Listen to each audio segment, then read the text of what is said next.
Hey, my reader friends, welcome back. Or if you're new here, thanks for checking out this video.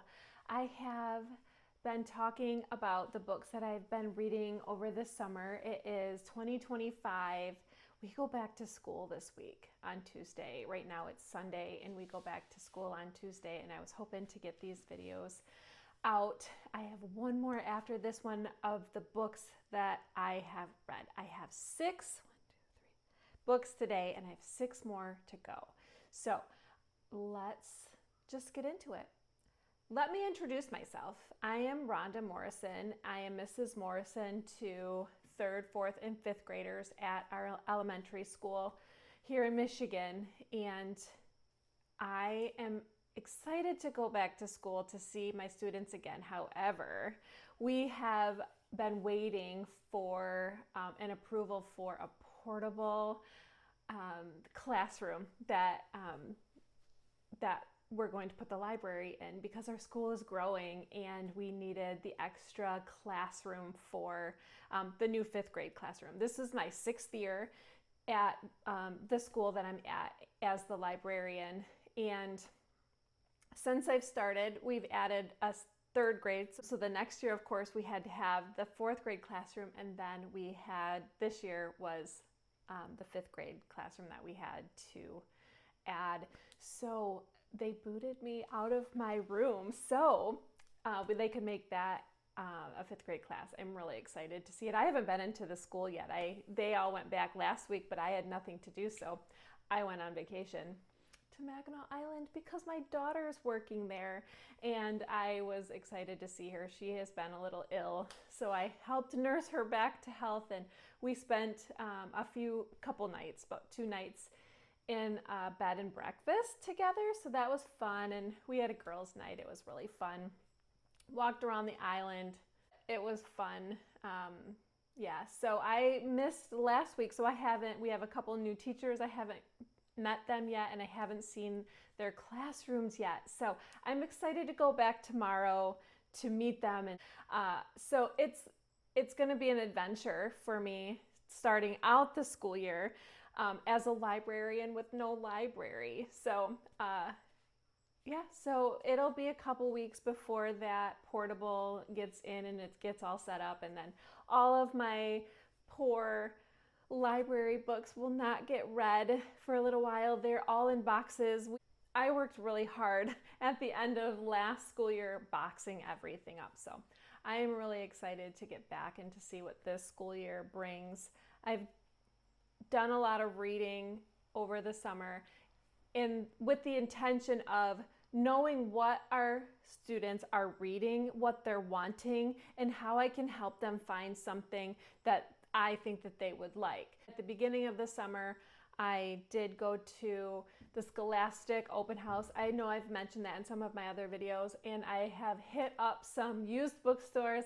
I've hit up some thrift stores, just in search of things that our library is lacking. I was able to add to some of our series with the books that were missing in series. And also I found a lot of books that we didn't have by some authors that our students really love, like Catherine Applegate and Kate D. McKillow, some Alan Gratz, some Kwame Alexander. It was really strategic in looking for books that I knew that our students were looking for. So hopefully I can get them into the library and get them into the hands of our students before too long. So without further ado, thank you for listening to me rant about that. Let me rant about some more of the books that I read this summer. Okay, first one I have for you today is Fighter in the Woods. Our students love history and they love reading about war. This is based on a true story. It's by Joshua M. Green. It's the true story of a Jewish girl who joined the partisan in World War II. The copyright is 2025, and there are 160 pages in this book. Our main character is Celia. She's a Jewish girl in a Nazi-occupied Poland. She escapes the ghetto and joins the Soviet partisans to fight the Nazis. She endures a lot. She sees a lot of brutality. She watches her family members die. She has to endure starvation, and then she's forced to work for the Nazis, cooking them food and then serving them food. She's like a waitress to them in their dining hall.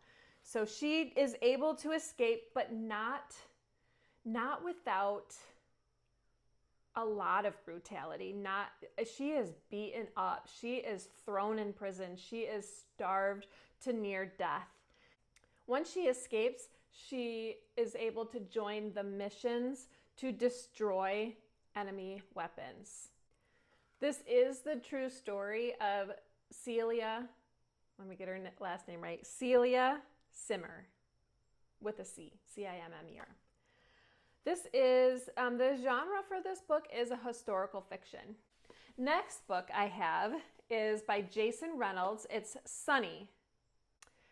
And underneath it says, can he make the move to make new moves? Our main character in here is Sunny. He is on the track team. This is part of Jason Alexander's track series. I was able to find another. I don't think I had any of this series by Jason Alexander in my library, so I was able to pick up another one. I can't remember which one it was now but I knew that the kids would like it because it's written in letters. So the chapters are a dear diary, and he even talks about having a diary. And our main character is Sonny Lancaster, and he is a track star living in his late mother's legacy. She was a track star back in her day, and she passed away giving birth to Sonny. And so Sonny feels guilty about that. And so he feels like he has to live up to that, and he has to make his mother proud and be the best runner he can be. The problem with that is he doesn't love to run. So one of the things that he does like to do is dance, and his coach recognized his ability to dance and suggested that he try discus throwing. But can he be the best at that the way he's the best at running? He's the running star on his track team. Is he willing to give up being the star and being the best at this to not being the best at the discus throwing? That's what he's looking at. Can he make the move? The other thing that he's worried about is will his dad be proud of him? Will his dad be okay with him moving from running to discus? Let me tell you, the copyright on this one is 2018. There are 192 pages in this. The genre for this one is sports, realistic fiction, contemporary, family, and friendship. So I liked it. Okay, the next one that I have is The Girl Who Fought Back, which is the same author as Fighter in the Woods. This one is also by Joshua M. Green. And it is The Girl Who Fought Back.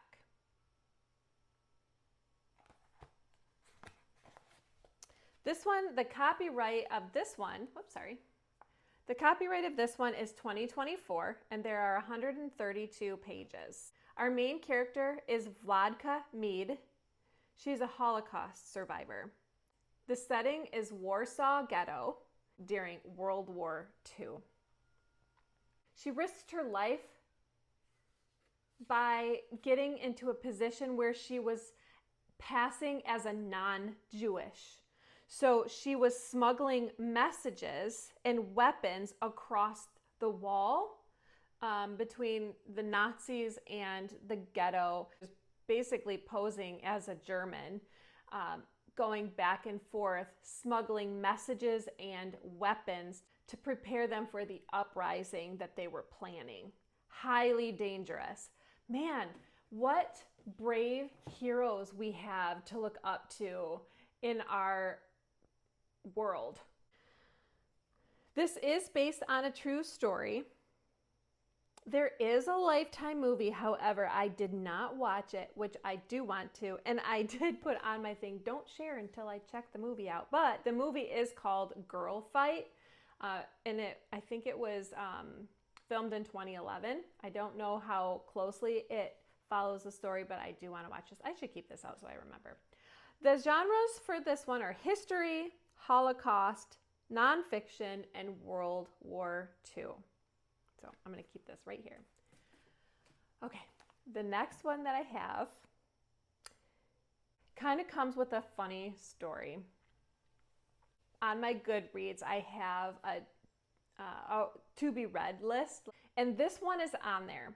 So when my husband and I went camping this summer to Silver Lake, maybe I shouldn't say where, but I looked in the little lending library, because I always do, and they had this book in there. And my husband said, well, don't you have to leave a book? And I said, yeah, I probably should, but I don't have one to leave, but it'll be fine. So then we were getting ready to go, and he's like, well, don't you have to take that book back? And I said, no, we don't, because they're free books. That's what these little libraries are, free. And I was telling my sister-in-law about it, like she came to visit us on it, and she's like, no, yeah, you can, it's fine. So I get home and I go to read it, and there's a stamp on the inside that says property of Silver Lake State Park Lending Library. So I probably should return it. So, but I read it and I'll figure it out later. But let me just say, the next one is The Tale of Emily Winsnap. There are 6. There are 5 more after this, and I was able to find a couple of them, 1 or 2, at the Bay City book sale. I don't know if you can tell, but it's about a mermaid. I've never read a mermaid book before, and I was really excited to read it, and I kind of liked it. So I kind of want to read the other ones to go with it. Don't tell anyone. That's okay. So The Tale of Emily Winsnap, and this is by Liz Kessler. Our main character is Emily Winsnap. She discovers that she is a mermaid, or a half mermaid, at school, no less. I don't want to give too much away, but when they had swimming, she finds herself in the water. I'm trying to remember. Her legs started to turn into a tail, and she got out. She grew up thinking that her father left, but she discovered that her father is a merman, and he was thrown into prison by King Neptune because he fell in love with a human, which obviously was her mother. Her mother has no memory of falling in love with a merman or anything about Emily's dad, because she is being poisoned, so her memory is being erased. After she learns that she's a mermaid, okay, let me say this also, her and her mom live on a boat, and her mom is deathly afraid of water, but they live on a boat, and so at night she sneaks, and once she realizes she's a mermaid, and she swims all over the place. She befriends a mermaid named Shona. Together, they find Emily's dad, and they try to rescue him. In the meantime, she's trying to help her mother remember and figure out why she's forgetting. So lots of mystery in this. I really liked it. The writing was really good. Liz Kessler did a really good job. The copyright of this one is 2010. There are 209 pages. The genre for this one is fantasy, mermaids, adventure, and magic. So I really like it. Okay, the next one that I have is called I Know You're Lying. And it looks kind of like it might be a creepy book. One of the things that I've realized about middle grade books is they're never really as dramatic or scary as I thought I would think they would be. This one is by Daphne Benitez Grab. The copyright is 2022. There are 244 pages. Our main characters are Nora, Henry, Jack, and Maddie. They're 7th graders. They are accused of breaking into a locker and stealing a backpack. These 4 students were in the building before any other students got there, so that's why they're the prime suspects. So they are put in a room, and the principal told them that they were going to be held in there until somebody confessed that they're the ones who stole it. Problem is none of these kids stole the backpack.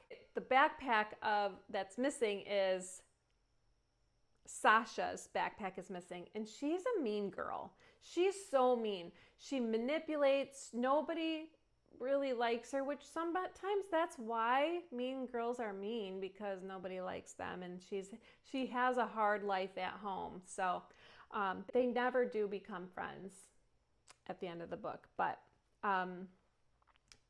she's got a little secret about everybody in school almost. She's got a secret on all 4 of these kids, and she starts blackmailing them and sending them texts. Together, they have to figure out who stole the backpack and why. They crack the case, they save the day, and they do stop the mean girl. And they kind of play her own game with her. So that was kind of interesting. The genre for this one is mystery, crime, fiction, realistic fiction, sports, and friendship. Okay, the last one that I have for you is The Girl Who Drank the Moon. This one is I pulled this one. Several of the ones that I've showed through this series, I have pulled from the library before I boxed them up. I knew that I wanted to read some of these, so I pulled. So this one was one of the ones that I pulled, and I almost didn't read it because, I don't know, I didn't. There's so many books, so little time. So I didn't know if I was going to read this one, but I kind of ran out of books to read, so I did read this one. I loved it, of course. That always happens. I'm so glad I read it. So this one is by Kelly Barnhill. The Girl Who Drank the Moon. The copyright is 2016. There are 388 pages. Our main character is Luna. She is the girl on the cover. She's the girl who drank the moon. We have Zan. We have Fyrian. I don't know if his name is Fyrian or Fyrian, but it's Fyrian. Glurk and Antane. Zan is she's a witch. She's a good witch. She has some magic. And then we have Fyrian. He is a mini dragon, but he doesn't know he's mini. Steals the show. We have Glurk, who is a giant swamp monster. And then we have Antane. I'll tell you about him in a minute. Our setting is Protectorate. That's the city that they live in. It's a sad, foggy town with volcanoes. So in this book, every year they have a day of sacrifice. So that day, the youngest child, the one who was born closest to the day of sacrifice, is sacrificed. This is where Antane comes in. He doesn't like this. He's the newest. He's young. He's like 12. He's the newest member of the panel. and he this isn't setting with him. So this is our the baby that was sacrificed, and her mom goes mad. Like she just they end up locking her up in a tower. But Zan, they don't know what happens to the babies. So the leaders, Anton is on the leader, like he's one of the leaders. So the leaders are making this up. They don't know what happens to the babies. They just figure that animals come and get them, and that's okay with them. But they are doing this to drive fear and control into the protectorate townspeople, so that they can have control over the people. But Zan, the good witch, is the one who every year comes and rescues the babies. She doesn't know why. She's never questioned why the babies are there. Hey, kitty. I don't know if you can hear Kitty, but he's got a lot to say about this book too. So what Zan does is every year she makes the journey to this town with 2 bottles of goat milk. And once the goat milk is once the goat's milk is gone, she feeds the babies the starlight. But she is so, in this particular case, she is so busy that she's just grabbing starlight while she accidentally grabs the moonlight. And she's not paying attention. May I help you? She's not paying attention to how much moonlight this baby is getting, and she gets too much. So before she takes the babies to a nearby town for them to be adopted, she has to take them home and nourish them a little bit and get them, and then she'll take them to the nearby town. Hello. Aw, I know, you're such a good boy. She takes them to the nearby town, and they adopt the babies after that. Because Luna has had too much moonlight, she takes the baby home because she doesn't know what will happen, and they end up falling in love with her. By they, I mean Zan, Phyrian, and Glurk. They all live together in their little cottage. Just a minute, let me get rid of this guy here. Come on, get down. Okay. So they raise Luna, and they are watching her develop her magic, and she's out of control. So they have to do something in order to teach her how to control this magic, or she's going to self-destruct. So Zan casts a spell to protect Luna and everyone else, and suppresses her magic until she is 13 years of age. Even the word magic, she isn't able to hear. Close to her 13th birthday, they don't really know what her birthday day is, but little things start happening, and she doesn't even know, because she doesn't even know the word magic. So things are happening, and she'll think something and it'll just happen, or she'll point her finger and something will happen, and it's kind of freaking her out. Like, she doesn't really understand, but it also makes her shut down and go blank. So this book isn't a book that I've ever read before, and it really did open me up to a magical kind of fantasy book like this. I liked it. I don't go for evil magic, but this one was really good. The genre for this is fantasy, magic, fiction, witches and dragons, and adventure. So check it out. I think you'll like it. All right, that is all that I have for you in this video. I hope you enjoyed it. Please, please, please like and subscribe. I really am trying to grow this channel. If you could tell your friends about it, tell them that they'll love it too, especially if they're readers. If they're not readers, maybe they'll become readers. Maybe they'll like a fantasy book that they never thought they would like. Or now you know you can't take books out of the lending library all the time at a campsite. You have to return them, more than likely, or just check and make sure that it doesn't have a stamp in it. your friends need to know this, so please let them know. Please like and subscribe. Please come back. Please watch my other ones.